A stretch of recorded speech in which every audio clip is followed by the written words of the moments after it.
ረቻ ያሳደገቻቸው። እሊህም ሁለቱ ቆዝሞስና ድሚያኖስ የሕክምና ጥበብን ተምረው በሽተኞችን ያለዋጋ የሚፈውሷቸው ይልቁንም ድሆችን አብዝተው የሚረዷቸው ሆኑ። ወንድሞቻቸው ሶስት ግን ወደ ገዳም ሄደው መነኮሱ፣ በጾምና በጸሎቱም ተጠመዱ። ከአባ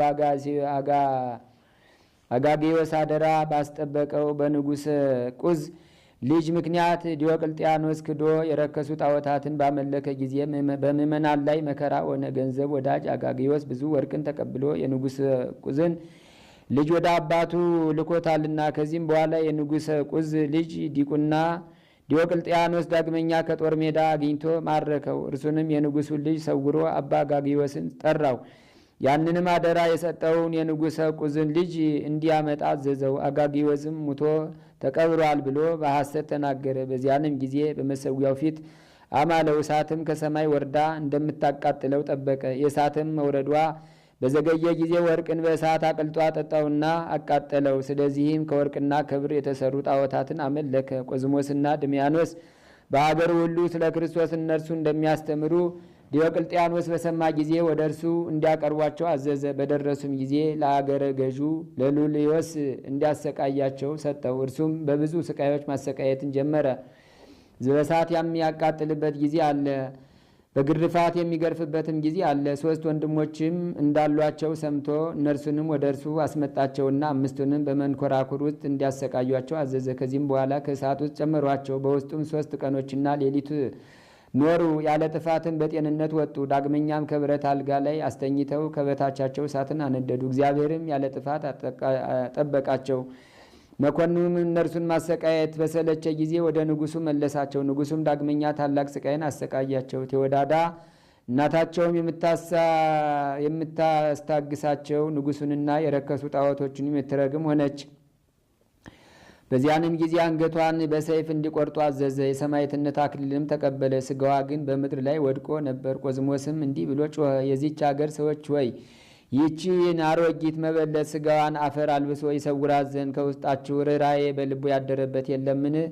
የአርማኒዎስ ልጅ ቅዱስ ፊቅጦርን በሰማ ጊዜ ተደፋፍሮ ስጋዋን ገንዞ ቀበራት። ንጉሡም እነርሱን ባሰቃየት በሰለቸ ጊዜ ራሶቻቸውን በሰይፍ እንዲቆርጡ አዘዘ። የሰማዕትነት አክሊልን በመንግሥተ ሰማያት ተቀበሉ። ከመከራውም ዘመን በኋላ ቤተ ክርስቲያን ተሰርታላቸው ስጋቸውን በውስጧ ኖሩ። ከእርሳቸውም ድንቆች የሆኑ ብዙዎች ታምራት ተገለጡ። ለእግዚአብሔርም ምስጋና ይሁን። እኛንም በእሊህ በቅዱሳን ሰማዕታት ጸሎት ይማረን፣ በረከታቸውም ከእኛ ጋር ትኑር ለዘላለሙ። ሰላም እብል ለደቂቀ ሕይወት ተወዳዳ ዘተንእዱ በባ አስማቲሆሙ ለላዱ ዘኮነቶሙ ምህባ ዘእግዚአብሔር በፈቃዱ ማይጸነ ምድር አምሳ ለሕፃናት ዘይትወለዱ ለሕፃናት ግሩም እስከ ሀልቀ ነዱ። በዚችም ዕለት 262 ወንዶች 49 ሴቶች የቅዱስ ቆዝሞስ ማኅበር የሆኑና ቀለሚንጦስም በሰማዕትነት አረፉ። በረከታቸውም ከእኛ ጋር ትኑር ለዘላለሙ። ሰላም እብል ክልኤተ አማአተ ወስሳ ወክልኤተ ደወ ኃይል ሎንተ አዲ 40 ወተሳተ አንስተ እንዘይዘልፋ ንጉሰ ወይጼእሉ ጣዖተ ምስለ ቆዝሞስ ደርገ ዘኮኑ ሰማዕት። አንድ አምላክ በሚሆን በአብ በወልድ በመንፈስ ቅዱስ ስም ኅዳር 23 በዚች ቀን የ100 አለቃ የነበረ ጻድቁ ቆርኔሌዎስ አረፈ። በዚችም ዕለት ዳግመኛ የስሙ ትርጓሜ የእግዚአብሔር አገልጋይ የሆነ የነቢይ አብድዩ የዕረፍቱ መታሰቢያ ነው።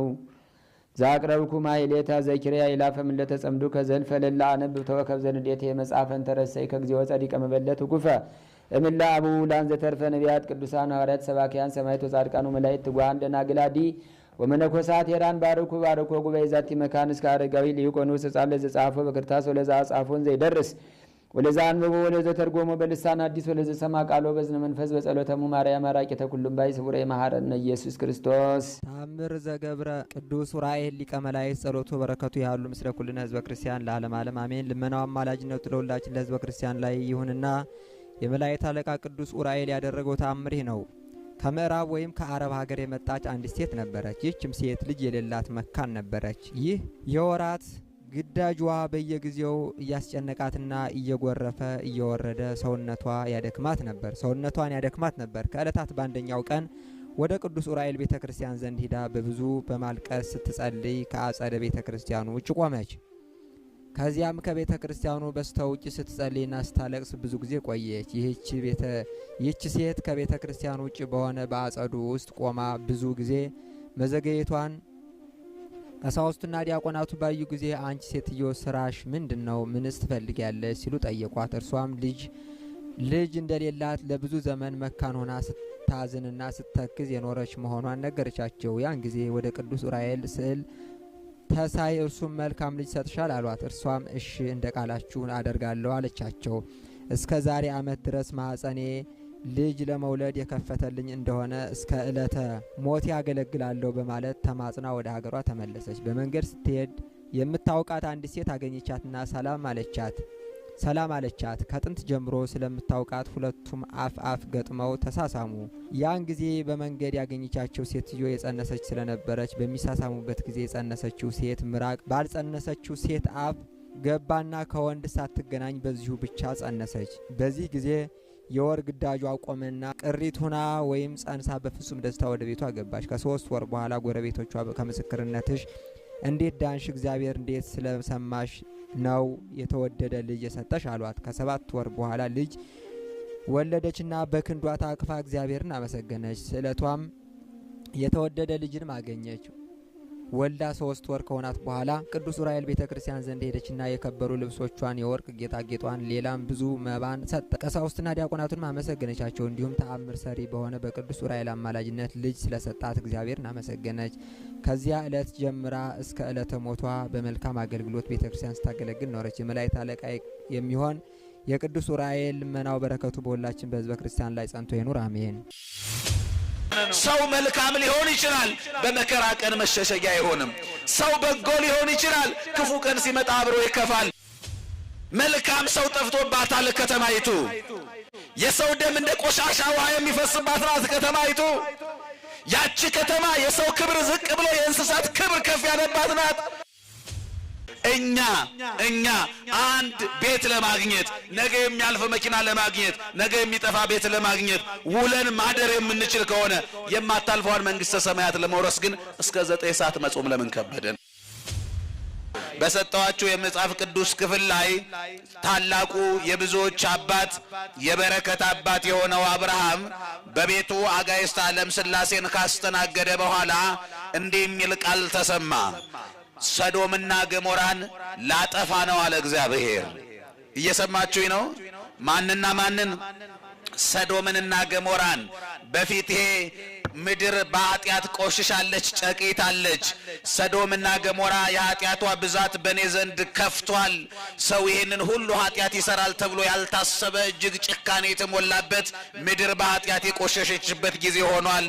ከዚህም የተነሳ ምድሪቱን አጠፋለሁ አለ እግዚአብሔር። ከተማዋን አቃጥላለሁ አለ እግዚአብሔር። ከተማችንን እግዚአብሔር ከጥፋት ይሰውርልን። አሜን በሉ። እግዚአብሔር ከተማችንን ከጥፋት ይሰውርልን። ጻድቁ የበረከት ሰው የብዙዎች አባት መልካሙ ለእግዚአብሔር እሺ ብሎ የታዘዘው ሀገሩን፣ ወገኑን፣ ቤተሰቡን ጥሎ የወጣው አብርሃም በእግዚአብሔር ፊት ለምልጃ ቆመ። ጌታ ሆይ አለ፣ ከተማይቱ እውነት ነው በደል በዝቶባታል። የበደሏ የግፍ ጽዋ ሞልቶ እየፈሰሰ ነው። ምድር ቆሽሻለች፣ ጨቂታለች በኃጢአት። ከሰው ኃጢአት ብዛት የተነሳ ከተማዋ በኃጢአት ረክሳለች። ካንተ ምሕረት የተነሳ እንጂ እኛ የሚያኖር ማንነት አልነበረንም። ግን አንተ እንደ ሰው አይደለህም። ግን አንተ ፍቅር ነህ። ግን አንተ ይቅር ባይ ነህ። ግን አንተ መሐሪ ነህ። ጌታ ሆይ እባክህ ልለምንህ አለው ጻድቁ አብርሃም። እባክህ ከተማይቱን ላጠፋ ነው ብለሃል። ለመዳን ምክንያት የሚሆኑ ለምህረት ምክንያት የሚሆኑ ከጥፋት እንድትታደጋት ከተማዋን ምክንያት የሚሆኑ በከተማይቱ ውስጥ 50 ሰው ቢኖሩ ስለ 50ዎቹ ቅዱሳን ብለህ ከተማይቱን አትምርምን አለው አብርሃም። እየሰማችሁ ነው? አብርሃም በማን ፊት ቆመ? በመጽሐፍ ቅዱስ ቋንቋ መቆም ማለት ማማለድ ነው። እየሰማችሁ ነው? መቆም ማለት ማማለድ ነው። መልአኩ ቅዱስ ገብርኤል በሉቃስ ወንጌል ምዕራፍ 1 ቁጥር 19 ላይ ስታነቡ እኔ በእግዚአብሔር ፊት የምቆመው ገብርኤል ነኝ ይላል። ምን የምለው ማለት ነው? ምህረትን የምለምንላችሁ ማለት ነው። ቅዱስ ዳዊት ስለ ወላዲተ አምላክ ድንግል ማርያም ክብር ሲናገርም ወትቀውም ንግሥት በየማንከ ንግሥቲቱ በቀኝ ምን ትላለች? ትቆማለች፣ ትማልዳለች፣ ትለምናለች ማለት ነው። በዚህ የመጽሐፍ ቅዱስ ክፍል ላይ ደግሞ አብርሃም በእግዚአብሔር ፊት ምን አለ? ቆመና ልመናውን ጥያቄውን ቀጠለ። ስለ 50 ቅዱሳን ብለህ ከተማይቱን አትምርምን አለው። እግዚአብሔር መሐሪ ነው። እግዚአብሔር ይቅር ባይ ነው። እግዚአብሔር ፍቅር ነው። ስለዚህ እንዲህ ብሎ መለሰ። እውነት እልሃለሁ አባ ጊዮርጊስ ዘጋስጫም እንደተናገረው እግዚአብሔር አለ የተራበ ሰው በልቶ የተጠማ ሰው ጠጥቶ እስከሚረካ ድረስ እንደሚቸኩል እግዚአብሔር ይቅር ለማለት ይቸኩላል። እኛ ሰበብ ፈልገን የምንጣላውን ከዚያም በላይ እግዚአብሔር ሰበብ ፈልጎ ይቅር ይላል፣ ምህረት ያደርጋል። ምን ምክንያት ምን ሰበብ አግኝቼ ልማራቸው እያለ እግዚአብሔር ምክንያት ይፈልጋል። በቅዱሳኑ ስም ቀዝቃዛ ውሃ ስናጠጣ ይሄንን ምክንያት አድርጎ እግዚአብሔር ይቅር ይላል። እየሰማችሁ ነው? ይሄ ደግሞ በማይታበል ቃሉ የተናገረው ነው። የማቴዎስ ወንጌል ምዕራፍ 10 ቁጥር 42 ላይ ስታነቡ ዘአስተየ ለአሃዱ ንዑሳን እምሉን ዘአስተየ ለአሃዱ እምሉ ንዑሳን ጽዋማይ ቆሪር በስመ ረድእ አማን ብለክሙ ያሐጉል እሴቶ ነው የሚለው። እውነት እውነት እላችኋለሁ በደቀ መዛሙርቴ ስም እኔን ባመኑ እኔን በሰበኩ ስለኔ ዋጋ በከፈሉት ስለኔ በተጋደሉት በቅዱሳኑ ስም ቀዝቃዛ ውሃ እንኳን ያጠጣ እውነት እላችኋለሁ ዋጋው አይጠፋም። ዋጋው ምን አይልም? እግዚአብሔር ውለታን አይረሳም። እግዚአብሔር ዋጋን አይረሳም። እግዚአብሔር በጎ ነገር ያደረግነውን አይረሳም። እንኳን ያደረግነውን መልካም ሥራ ከጠዋት ጀምሮ እስካሁኗ ሰዓት ድረስ በዚህ ቅዱስ ቦታ ተሰብስበን መዋላችንን እግዚአብሔር እንደ በጎ ቆጥሮ ዋጋ ይከፍላል። እስካሁን ድረስ ብትሰሩ የምታገኙትን ገንዘብ ለቤተ ክርስቲያን ሙዳየ ምጽዋት ውስጥ እንዳስገባችሁ አድርጎ ወደ ገንዘብ ቀይሮ የጊዜ አስራት አድርጎ እግዚአብሔር ይቆጥራል። ልክ እግዚአብሔር በጎ ሐሳብን እንኳን ስጦታ አድርጎ ይቆጥራል እኮ። አባቶቻችን ሲጸልዩ የስጦታ ጸሎት አላቸው። ጸሎተ መባዘ ሐዋርያትም ይባል። ስጦታቸውን ተቀበል ተቀበል ይሉና ብዙ የሰጡትንም ትንሽ የሰጡትንም ጥቂት በግልጥ የሰጡትንም በስውር የሰጡትንም ተቀበላቸው ካሉ በኋላ ነገር ግን የሚሰጡት የሌላቸው ወይኔ ቢኖረኝ ኑሮ እኔም ሰጥቼ ባርክ ነበር ብለው የተመኙትን የመስጠት ፍላጎታቸውን እንደ ስጦታ አድርገህ በረከት አብዛላቸው ነው የምትለው ቤተ ክርስቲያን። ተወከፍቶቶሙ ፍላጎታቸውን ተቀበል። እነዚህ ሰዎች ቢኖራቸው ሰጥተዋል፣ ቢኖራቸው መልካም አድርገዋል። ክፉ ሐሳብም እንደ ድርጊት ሆኖ ይቆጠራል፣ መልካም ሐሳብም እንደ ድርጊት ሆኖ በመልካም ዋጋ ይቆጠራል። ስለዚህ እግዚአብሔር መልካም ነው፣ የመልካሞቹ መልካም ነው፣ በመከራ ቀን መሸሸጊያ የሆነ ነው። ሰው መልካም ሊሆን ይችላል፣ በመከራ ቀን መሸሸጊያ አይሆንም። ሰው በጎ ሊሆን ይችላል፣ ክፉ ቀን ሲመጣ አብሮ ይከፋል። በክፉ ቀን አብሮ የማይከፋ እሱ እግዚአብሔር ብቻ ነው። ክብርና ምስጋና ለአምላካችን ይሁን። ስለዚህ በከተማይቱ ውስጥ 50 ሰው ከተገኘ ስለ 50ዎቹ ቅዱሳን ብዬ ከተማይቱን እምራለሁ አለ እግዚአብሔር። እየሰማችሁ ነው? ስለ ስንት ሰው? ስለ ስንት ቅዱሳን? እግዚአብሔር በከተማይቱ እግዚአብሔር ይቅር ለማለት ምክንያት የሚሆኑ ቅዱሳንን አያጠፋብን። አብርሃም ቀጠለ ልመና። ምናልባት በሰዶምና በገሞራ 50 ሰው ባይገኝስ የሚል ስጋት አደረበት በልቡ። ስለዚህ ጌታ ሆይ አትቆጣ፣ አሁንም ሁለተኛ ጥያቄ ላቀርብ ነው አለ። ምንድነው ጥያቄ ሲባል ከ50 5 ቢጎልስ አለ። ደግሞ ቅዱሳኑ ስንት ቢሆን ማለት ነው? 45 ቅዱሳን ቢገኙስ አትምርምን አለው። ኦሪት ዘፍጥረት ምዕራፍ 18 አነቡ ከ26 ጀምሮ። ከ55 ቢጎልም በአንተ ስም እምራለሁ አለ። እየሰማ ነው? ስለ 45ቱ ቅዱሳን ከተማይቱን ምን እላለሁ? እምራለሁ አለ። ጌታ ሆይ አሁንም አትቆጣ፣ በፊት ልናገር።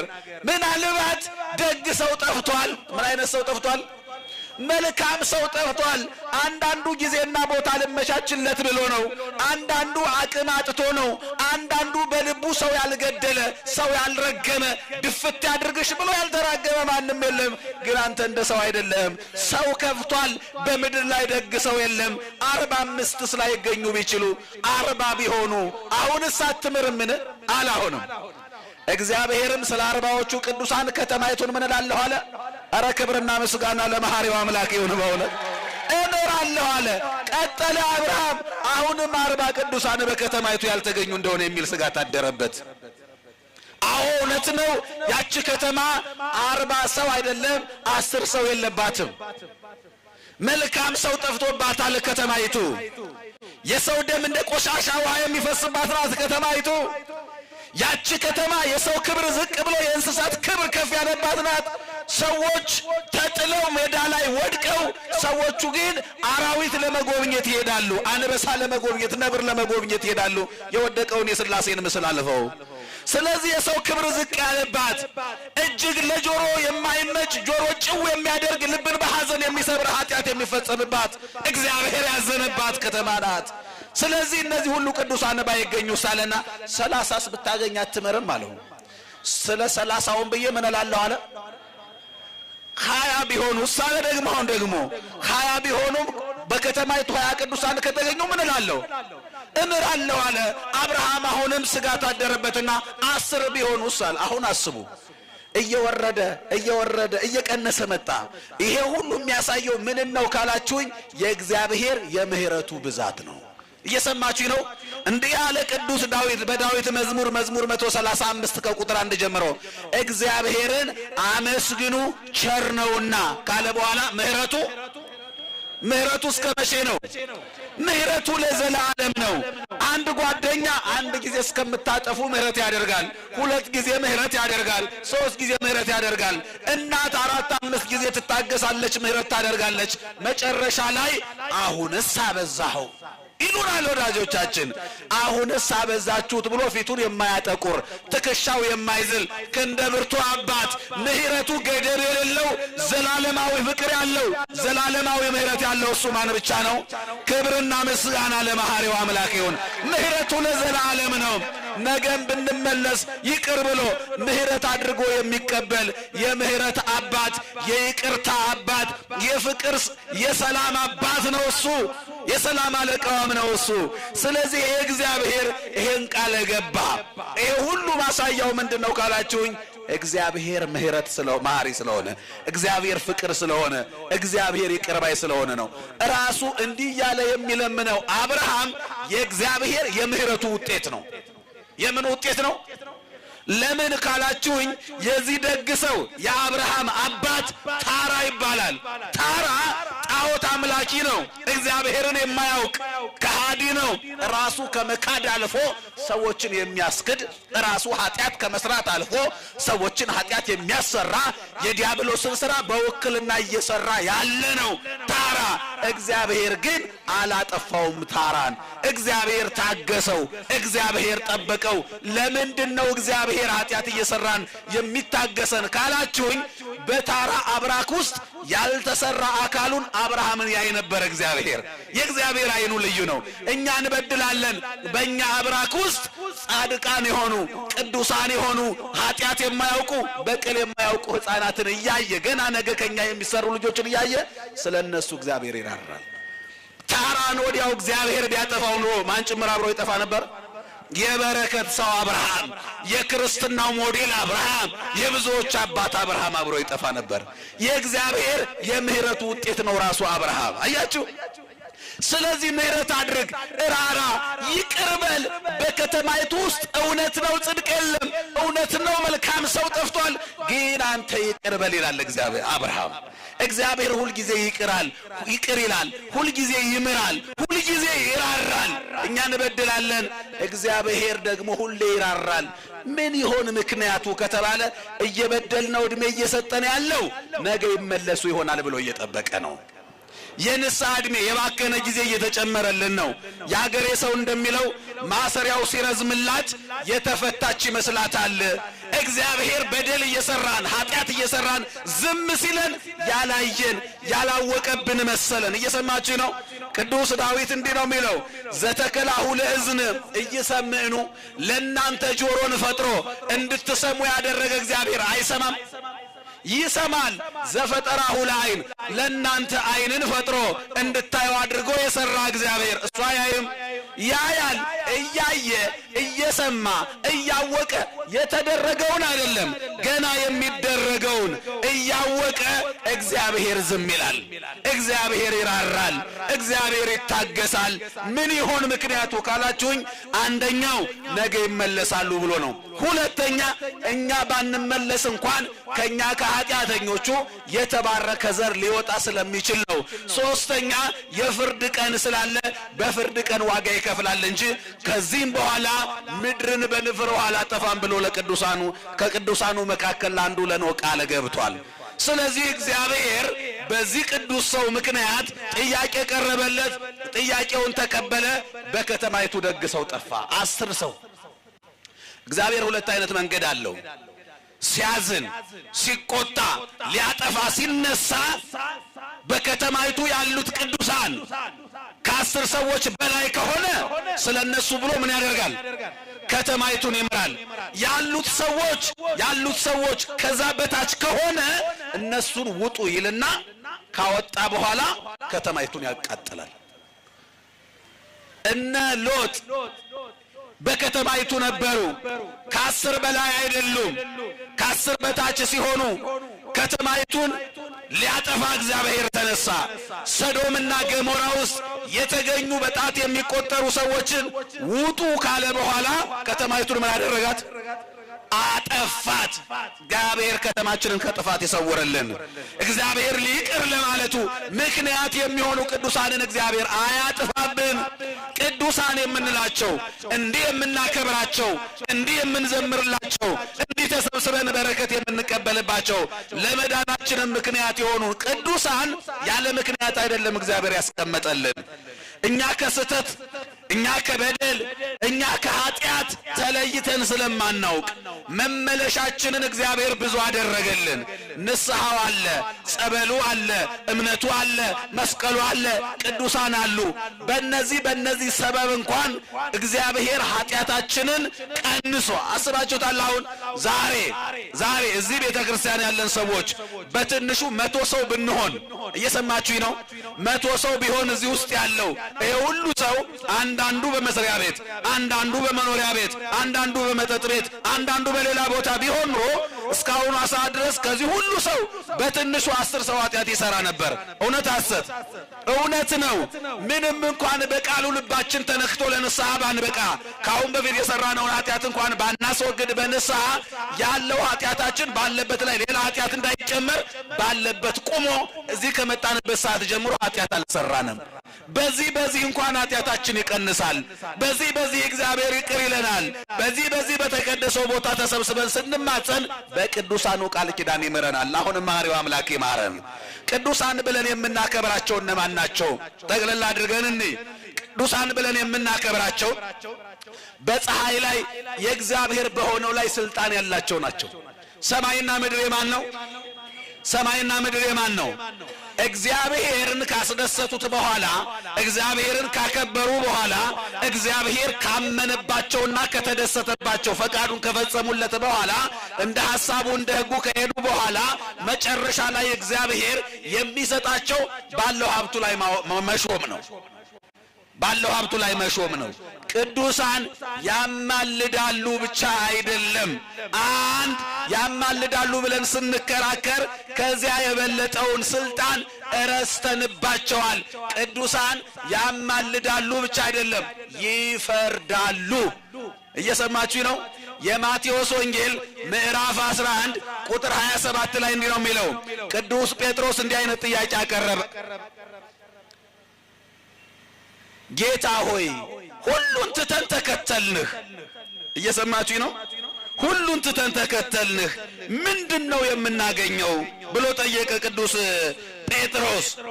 ጴጥሮስ ይህን ጥያቄ ሲጠይቅ እግዚአብሔር መለሰለት እንዲህ ብሎ አንትሙኒ ትኩየንኑ ዲበ አሰርቱ ወክሌቱ መናብርተ እስራኤል እናንተም አለ የሰው ልጅ ክርስቶስ በሚመጣበት ጊዜ ለፍርድ ሲመጣ በ12ቱም ነገደ እስራኤል ላይ በወንበር ላይ ተቀምጣችሁ ምን ትላላችሁ? ትፈርዳላችሁ። መፍረድ የማን ሥራ ነው? ስለዚህ ከምን አልፈዋል ማለት ነው? ከማማለድ አልፈው ምን ይላሉ ማለት ነው? ክብርና ምስጋና ለቅዱሳኑ ይሁን። በእውነት እልል በሉና መስግኑላቸው። እንደዚህ ነው የሚለው።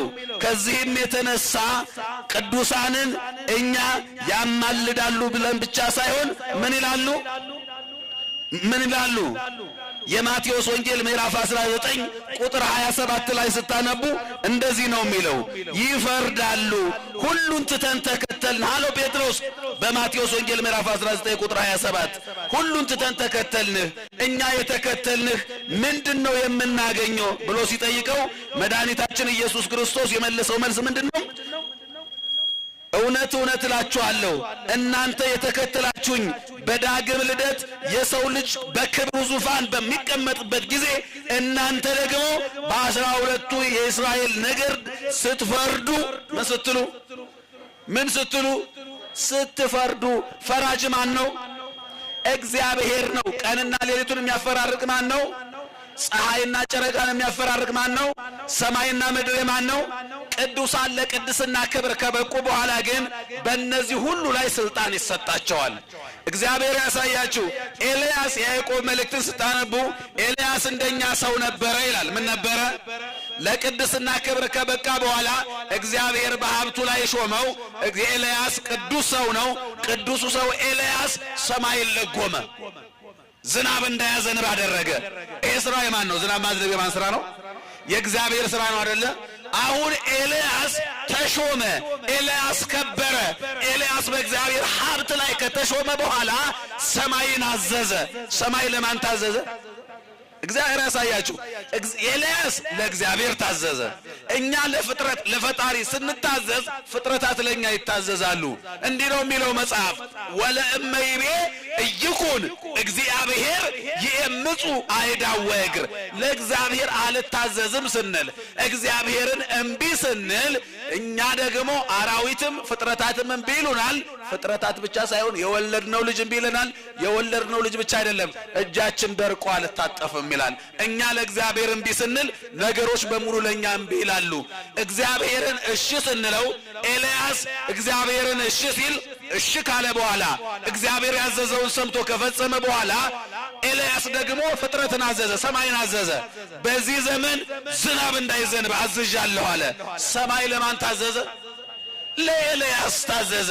ምድርም የተከሉባትን እንዳታጸድቅ የዘሩባትን እንዳታበቅል ኤልያስ አዘዘ። ሰማይና ምድር ለማን ተገዛ? ለኤልያስ ተገዛ። ኤልያስ ለእግዚአብሔር እሻለ፣ ሰማይና ምድር ለኤልያስ እሻሉ። ስለዚህ ሰማይና ምድር የሆነው በሰማይና በምድር ላይ የተሾሙ ናቸው ቅዱሳን የምንላቸው። ሰማይና ምድር የእግዚአብሔር ነው።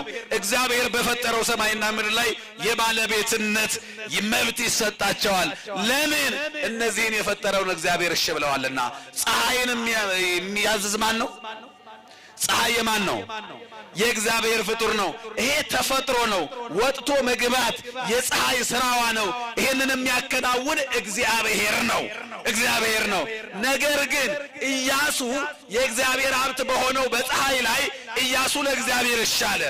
ኢያሱ ለእግዚአብሔር እሺ ካለ በኋላ ፀሐይን አዘዛት። ፀሐይን ሲያዘዛት ደግሞ ፀሐይ ለማን እሺ አለች? ለኢያሱ በገባውን ሰማይ ቀጥ ብላ ታዘዘችለት። ክብርና ምስጋና ለቅዱሳኑ ይሁን። ይሄ መጽሐፍ ቅዱስ ላይ የተጻፈ እውነት ነው። አሁን ቅዱሳን ለእግዚአብሔር እሺ ሲሉ ሌሎቹ ፍጥረታት ደግሞ ለቅዱሳኑ እሺ ይላሉ። አብርሃም እሺ አለው እግዚአብሔርን። እየሰማችሁ ነው? ከአገርህ ውጣ፣ አምላክን ጣዖቱን ስበር፣ እለፍ፣ ከወገን ከዘመድ ተለይተ ውጣ አለው አብርሃምን። አብርሃም ምን አለ ለእግዚአብሔር? እስቲ እሺ በሉ እስኪ። ምን አለ አብርሃም? ውጣ ተባለ። አብርሃም ምን አለ? ወጣና ተሰዶ በባዕድ ሀገር እግዚአብሔር አከበረው። አምኖት የወጣው አምላክ ለካ አልተውም። ካረጀ በኋላ አንድ ልጅ ሰጠው። ያንን የዓይኑ ማረፊያ የልቡ ተስፋ የሆነውን ይስሐቅን እግዚአብሔር ሰዋልኝ እረድልኝ አለው አብርሃምን። አብርሃም ምን አለ? እሺ አለ። የአብርሃም ስራው እሺ ነው። አብርሃም ሲታዘዝ እሺ ነው። የእሺ ባዩ የአብርሃም ልጅ ደግሞ ና ልሰዋ ሲባል ይስሐቅ ምን አለ? የእሺ ልጅ እሺ ነው። የቡሩክ ልጅ ነው፣ ቡሩክ ነው። የቅዱስ ልጅ ነው፣ እሱም ቅዱስ ነው። አብርሃም ለእግዚአብሔር እሺ ሲል ልጁ ደግሞ ለአብርሃም እሺ አለው። እኛ ለእግዚአብሔር እሺ ስንል ፍጥረታት ለኛ እሺ ይላሉ። ስለዚህ ቅዱሳን እግዚአብሔርን ያስደሰቱ፣ እንደ ሕጉ እንደ ሥርዓቱ እንደ ፈቃዱ የኖሩ፣ ስጋቸውን ለነፍሳቸው ነፍሳቸውን ለፈጣሪያቸው ያስገዙ፣ በሰውነታቸው ላይ እግዚአብሔርን ያከበሩ፣ እንደ እግዚአብሔር ሐሳብና ፈቃድ የኖሩ ናቸው ቅዱሳን።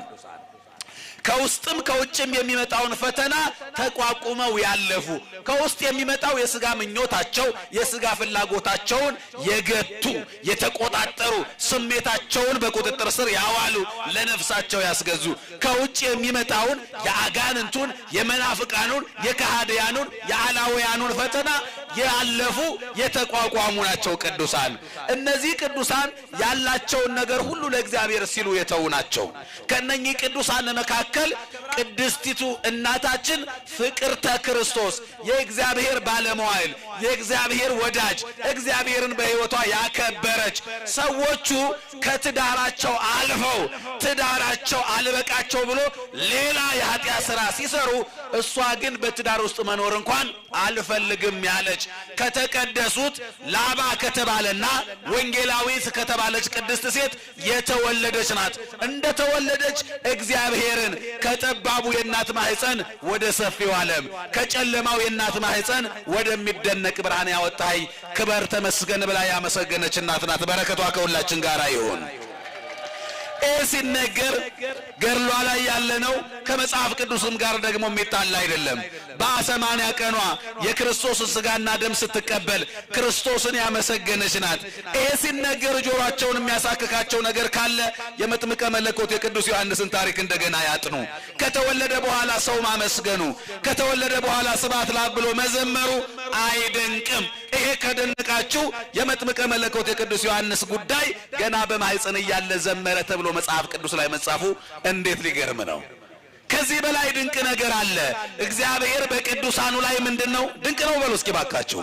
እግዚአብሔር በቅዱሳኑ ላይ ምንድነው? ገና በማህፀን እያሉ እግዚአብሔር ጥበቡን ገልጦላቸው፣ እግዚአብሔር የዝማሬ አንደበት ሰጥቷቸው የእናታቸውን ማህፀን ቅኔ ማህሌት አድርገው የተቀኙ፣ የእናታቸውን ማህፀን ቅድስት አድርገው ኪዳን ያደረሱ፣ የእናታቸውን ማህፀን መቅደስ አድርገው የቀደሱ፣ የእናታቸውን ማህፀን መዝሙር የቆሙበት ማህሌት ያደረጉት የተቀኙ ለአምላካቸውና መጥምቀ መለኮት ቅዱስ ዮሐንስ አሉ። እንደነኚህ ካሉ ቅዱሳን አንዷ ፍቅርተ ክርስቶስ ናት። ገና እንደተወለደች ደግሞም ከተወለደች በኋላ በ80 ቀኗ የክርስቶስን ሥጋና ደም ስትቀበል ይህንን በጎ ነገር ያደረከ አምላኬ ተመስገን ብላ ያመሰገነች ናት። ክብርና ምስጋና ለእናታችን ይሁን። በእውነት በዚህ ሕይወት ከኖረች በኋላ እድሜዋ ለአቅመ ሔዋን ሲደርስ ማግባት አለብሽ ብለው ቤተሰቦቿ ሲያስቸግሯት የቤተሰቦችን ፈቃድ ልፈጽም ብላ እሺ ብላ ዘራ ክርስቶስ የተባለ የተቀደሰ የእሷ አይነት መልካም ሰው አጋባት ነው የሚለው። ሰው በዓላማው ሲያገባ 3 ዓላማ ነው ያለው። እየሰማች ነው? ዘር ለመተካት ስጋዊ ፍላጎቱን ደግሞ ከአቅም በላይ ሲሆንበት እንስሳዊ ባህሪውን ለመቋቋም ከዝሙት ጠንቅ ነፃ ለመሆን ነው። ይህች እናት ግን እኔ የወላጆችን ፈቃድ ልፈጽም ብዬ እንጂ አግብቶ ወልዶ መሳም ዘርቶ መቃም የሚባል ዓላማ በህሊናዬ የለም። ወዳጄ ሆይ አለችው የትዳር አጋሯን። ጫጉላ ውስጥ ሆና ወንጌል ሰበከችው። ትዳር ውስጥ ሆና ጫጉላ ውስጥ ሆና ቤተ ክርስቲያን የሚሰራ መልካም ነገር ከአንደበቷ አፈለቀ። ስለዚህ ወንድሜ ሆይ እኔ የምድራዊ ሙሽራ መሆን አልፈልግም። አንተን ንቄ አንተን ጠልቼ አይደለም ካንተ በላይ የምወደው ከምድራዊ ሙሽርነት በላይ የክርስቶስ ሙሽራ መሆን ነው የምፈልገው። እንዴት ትላለህ በዚህ ጉዳይ ስትለው እኔም የወላጆችን ደስታ ለማየት በእኔ ምክንያት እንዳያዝኑ ያንተን አበባ እኔ ስላሉኝ ወላጆቼ ስላስቸገሩ እንጂ ሐሳቤ የኔም ይሄ ነው አላት። አያችሁ የተባረከውን ዘር እግዚአብሔር ሲያገጣጥም እሺ አሉ። ያንን ሥርዓተ መራዊ ወመራት የሚፈጸምበትን ሥጋዊው ድንግልና የሚወገድበት የሚታጣበትን ቦታ የወንጌል አውደ ምሕረት አደረጉት። ለካ እንደዚህም ይቻላል። የእግዚአብሔር ልጆች ክብርና ምስጋና ለአምላካችን ይሁን። በእውነት እግዚአብሔር በቅዱሳኑ ላይ ድንቅ ነው። ይሄንን እያደረገች ከኖረች በኋላ ታሪኳ ሰፊ ነው። ገድለ ፍቅርተ ክርስቶስን ገዝታችሁ አነቡ። ስለዚህ ቅዱሳን እነማን ናቸው ካል ለእግዚአብሔር ሲሉ የሚወዱትን ነገር የተዉ ናቸው። እየሰማችሁ ነው? እስኪ እንዲያው በማርያም አንድ ጥያቄ ልጠይቃችሁ። አንድ ጫት የሚቅም ሰው ማግባት ቢፈልግ የፍቅር ጥያቄ አንድ የሚወዳትን ሴት ቢያቀርብላት አይ ጫት እየቃምክ አንተን አላገባም ብትለው እሷን ላለማጣት ብሎ ጫቱን ይተዋል አይተውም? ይተዋል አይደለ? ማንን ላለማጣት ብሎ? ያችን ሴት ላለማጣት ብሎ የሚወደውን ጫት ይተዋል። ቅዱሳን ደግሞ ክርስቶስን ላለማጣት ብለው ኃላፊውን ዓለም የተው ናቸው። የተወደዳችሁ የእግዚአብሔር ልጆች እስኪ ሁላችንም መቼም የኑሮ ውድነት ያንገበግበናል። ዛሬ ደክሟችኋል፣ ርቧችኋል። አንዳንዶቻችሁ ደክሞናል፣ ፊታችን ጠውልጓል፣ ፊታችን ላይ ይነበባል። ዛሬ ድፍት ብላችሁ ዋሉና እደሩና ነገም ድገሙና ከነገ ወዲያ አንድ መኪናና ባለ አንድ መኝታ ኮንዶሚኒየም ይሰጣችኋል ብትባሉ ትውላላችሁ ታድራላችሁ ወይስ አታድሩ? እውነቷን ተናገሩ። ዛሬ ውላችሁ አታድሩ? ነገ መኪና የምናገኝ ከሆነ ውለን አናድርም? እናድራለን አይደል? አይርበንም? ይርበናል። አይደክመንም? ይደክመናል። ግን ቢርበንም ቢደክመንም ነገ የምናገኘውን ሽልማት እያሰብን እንችለዋለን። እውነት ሐሰት? ቅዱሳንም ዛሬ መከራው፣ ዛሬ ስቃዩ፣ ረሃቡ፣ ስደቱ አለ። ነገር ግን ነገ የሚያገኙትን የማያልፍ ከገቡ መውጣት ካገኙ ማጣት የሌለበትን ርስት እያሰቡ በዚህ ዓለም ያለውን መከራ ታገሱ። እንደዚህ ነው የሚለው የሐሙስ ውዳሴ ማርያም ስታነቡ አማን መነኑ ሰማይት ጣዕማ ለዛ ዓለም ወከአው ደሞሙ በእንተ እግዚአብሔር ወተአገሱ ሞተ መሪረ በእንተ መንግሥተ ሰማያት። ሰማዕታት በሉ የዚችን ዓለም ጣዕም ናቁ፣ ደማቸውን ስለ እግዚአብሔር አፈሰሱ፣ ስለ መንግሥተ ሰማያትም መራራ ሞትን ታገሱ። አየው ይመራል። አንድ አይናቸውን በጉጠት እያወጡ አሁንስ ትክዳለህ አትክድም፣ ለጣዖትስ ትሰግዳለህ አትሰግድም ይሏቸዋል። አልሰግድም ይላሉ፣ አልክድም ይላሉ። ይሄ መራራ ሞት ነው። ይሄ ሁሉ መከራ ያማል። እያመማቸው የሚችሉት የነገውን ስጦታ በማሰብ ነው።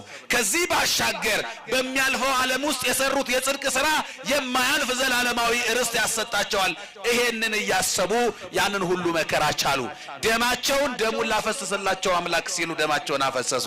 ስለማታልፈው ርስት ያችን ርስት ለመውረስ ሲሉ መንግሥተ ሰማያትን ለመውረስ ሲሉ መራራውን ሞት ታገሱ። እኛ አንድ ቤት ለማግኘት ነገ የሚያልፍ መኪና ለማግኘት ነገ የሚጠፋ ቤት ለማግኘት ውለን ማደር የምንችል ከሆነ የማታልፈዋን መንግሥተ ሰማያት ለመውረስ ግን እስከ 9 ሰዓት መጾም ለምን ከበደን? የመጨረሻ ጥቅሴ ነው። በደንብ ያዙልኝ። ትንቢተ ሚልክያስ ምዕራፍ 1 ቁጥር 6 ላይ እንደዚህ ነው የሚለው፣ እናንተ ስሜን የምታቃልሉ ይላል። እናንተ ስሜን የምታቃልሉ ስሜንም የምታሰድቡ በእውነት ልጅ አባቱን ባሪያስ ጌታውን ሊያከብር አይገባውም? ምን ይላል? ይገባዋል አይገባውም? እስኪ ንገሩ በማርያም ይገባዋል አይገባውም? ይገባዋል። ልጅ አባቱን ባሪያ ጌታውን ሊያከብር ይገባዋል። እናንተ አባታችን ነህ ትሉኛላችሁ፣ ጌታችን ነህም ትሉኛላችሁ። አባት ከሆንኩ መከበሬ፣ ጌታ ከሆንኩስ መፈራቴ ወዴት አለ ነው የሚለው። እየሰማችሁ ነው? አባታችን ነህ ብላችሁኛል፣ እንደ አባት ግን እያከበራችሁኝ አይደለም። ጌታችን ነህ ብላችሁኛል፣ እንደ ጌታ እየፈራችሁኝ አይደለም። ለእኔ ያላችሁ ክብር ከአንድ ለፋፊ በታች ነው። አንድ ለፋፊ አዋጅ አዋጅ አዋጅ፣ ነገ 4 ሰዓት ላይ ስብሰባ አለ፣ ማንም እንዳይቀር፣ የዚህ ቀበሌ ነዋሪዎች ሁላችሁ እንድትገኙ ብሎ ሲናገር ምንድነው የተነገረው ብለን ጆሮ እንሰጠዋለን አይደለ? የተናገረውን ቅጣት አለው። ማንም እንዳይቀር ካለ ቅጣቱን ፈርተን እንገኛለን በሰዓቱ። እውነት ሐሰት? እውነት ነው። የአንድ ለፋፊ ነገር ሰምታችሁ አዋጅ፣ መመሪያ፣ ትእዛዝ ሰምታችሁ ተግባራዊ ስታደርጉ የኔን የአምላካችሁን ቃል ግን ሰምታችሁ ተግባራዊ ያላደረጋችሁ። አባት ከሆንኩ መከበሬ፣ ጌታ ከሆንኩስ መፈራቴ ወዴት አለ? የአንድ እድር ኃላፊ ያህል እያከበራችሁኝ አይደለም ነው የሚለው እግዚአብሔር። አንድ የእድር ኃላፊ መመሪያ አስተላልፎ ትእዛዝ አስተላልፎ ቃሉ ይከበራል። እናንተ ግን የኔን ቃል እያከበራችሁ አይደለም። እስኪ እንዲያው በማርያም በዘመናችን አንድ ወጣት ጥሬ ስጋ መብላት የሚወድ ቢሆን ጋዳ ለጾሙ ጥሬ ስጋ በተደጋጋሚ ከመብላቱ የተነሳ ታሞ ሐኪም ቤት ቢሄድ ሐኪም ቤት ሲሄድ ዶክተሩ ከዛሬ ጀምሮ ጥሬ ስጋ እንዳትበላ ብሎ ቢያዘዘው መድኃኒት ያዘዘለታል፣ መመሪያም ይሰጠዋል። ይመጣና መድኃኒቱን ይጠቀማል። ወዳጆቹ በሙሉ የሚያውቁት ጥሬ ስጋ እስኪና አሁን እኮ ጾም ተፈቷል ጥሬ ስጋ ንጋብዘና ብለው ሲጋብዙት ውይ ጥሬ ስጋ እኮ አልበላም ትቻለሁ። ምን ነው ሲሉት ማን ከልክሎኝ ነው ይላል። ተናገሩ እንጂ ሐኪም ከልክሎኛልና አልበላም ይላል። የማንን ቃል ሰምቷል ማለት ነው? የሐኪሙን ቃል ሰምቶ አክብሮ የሚወደውን ጥሬ ስጋ ርግፍ አድርጎ ትቷል። እናንተ ስሜን የምታቃልሉ አባታችን የምትሉኝ ጌታችን የምትሉኝ የአንድ ሐኪም ቃል ሰምታችሁ የምትወዱትን ጥሬ ስጋ ትተዋላችሁ። የኔን አምላካችሁን ቃል ሰምታችሁ ግን ሐኪም ከልክሎኛል ብላችሁ ጥሬ ስጋ ትተዋላችሁ። እግዚአብሔር ከልክሎኛል ብላችሁ ግን ኃጢአታችሁን አልተዋችሁ። አባት ከሆንኩ መከበሬ፣ ጌታ ከሆንኩስ መፈራቴ ወዴት አለ? ክብሬ ከአንድ ሐኪም በታች ሆኗል። የአንድ ሐኪም ያህል አትሰሙኝም፣ አታከብሩኝም ነው የሚለው እግዚአብሔር። እውነትም ነው፣ አላከበርነውም። አያችሁ፣ በሕይወታችን ብናከብረው ብንሰማው ኑሮማ ያዘዘንን እንፈጽም ነበር። አለቆቻችንን ያህል አላከበርነውም። የአንድ እድር ኃላፊ ያህል አላከበርነውም። የአንድ ዶክተር ያህል ቃሉን ሰምተን ተግባራዊ አላደረግንም። የተወደዳችሁ የእግዚአብሔር ልጆች፣ ታዲያ ክርስትናችን የቱ ጋ ነው? ታዲያ አምላካችን አባታችን ማለታችን የቱ ጋ ነው? ትእዛዙን ካልፈጸምን፣ ቃሉን ካልሰማን፣ ሕጉን ካላከበርን ስንት ቀን አሳዘን ነው፣ ስንት ቀን በደል ነው። እግዚአብሔር እንደ በደላችን ሳይሆን እንደ ምሕረቱ እንደ ቸርነቱ ዛሬም እየጠበቀን ነው። ክብርና ምስጋና በኃጢአታችን ላልቀጣን አምላክ ይሁን በእውነት። ስለዚህ ምንድነው ምክንያቱ ካላችሁኝ፣ የንስሐ ዕድሜ እየሰጠን ነው። ስለ ቅዱሳኑ ብሎ ነው፣ ስለ ቅዱስ ስሙ ብሎ እየራራልን ነው። እንደነኚህ ካሉ ቅዱሳን በረከት ተሳትፈን በስማቸው ተማጽነን በስሙ ተጠርተናልና በእውነት ስለ ስሙ ብሎ ስለ ማርያም እናቱ ስለ ቅዱሳን ወዳጆቹ ብሎ አሁን የማይጨክንብን ይራራልን መድኃኔዓለም። አምላካችን ኢየሱስ ክርስቶስ የሰማነውን በዝን ልቡናችን ይጻፍብን፣ ከቅዱሳን ረድኤት በረከት ያሳትፈን፣ ሰላም ቀን ያውለን፣ በዓሉን የበረከት በዓል ያድርግልን። አምላካችን ቅድስት ተዋሕዶ ሃይማኖታችን አስፋልን፣ ምእመናንን በሃይማኖት አበርታልን። የሰላም አምላክ ሰላምን ስጠን። ቀኑን ባርከ ቀድሰ በሰላም አውለን። አቡነ ዘበሰማያት ይትቀደስ ስምከ ትምጻእ መንግሥትከ ወይኩን ፈቃድከ በከመ በሰማይ ከማሁ በምድር ሲሳየነ ዘለለ ዕለትነ ሀበነ ዮም ወኅድግ ለነ አበሳነ ወጌጋየነ ከመ ንሕነኒ ንኅድግ ለዘአበሰ ለነ ኢታብአነ እግዚኦ ውስተ መንሱት አላ አድኅነነ ወባልሐነ ኩሉ እኩይ እስመ ዚአከ ይእቲ መንግሥት ኃይል ወስብሐት ለዓለመ ዓለም። በሰላመ ቅዱስ ገብርኤል መልአክ ኦ እግዝእትየ ማርያም ሰላም ለኪ ድንግል በሕሊናኪ ወድንግል በሥጋኪ እመ እግዚአብሔር ጸባኦት ሰላም ለኪ ቡሩክት አንቲ እምአንስት ወቡሩክ ፍሬ ከርስኪ ተፈሥሒ ፍሥሕት ኦ ምልዕተ ጸጋ እግዚአብሔር ምስሌኪ ሰአሊ በጸልይ ምሕረታ በፍቅር ወልድኪ ኢየሱስ ክርስቶስ ከመ ይሥራይ ለነ ኃጣውኢነ ተማኅፀነ ብኪ ኦ ተወካፌ ንስሐ ወሰራይ ኃጢአት ኢየሱስ ክርስቶስ ስረይ ኃጢአትየ ወኃጢአተ ኩሉ ሕዝብ ከማይሠራ ኃጢአት እግዚአብሔር ይፍታ። ንቁ ሚዲያ ለተመልካቾቹ ከሚያደርሳቸው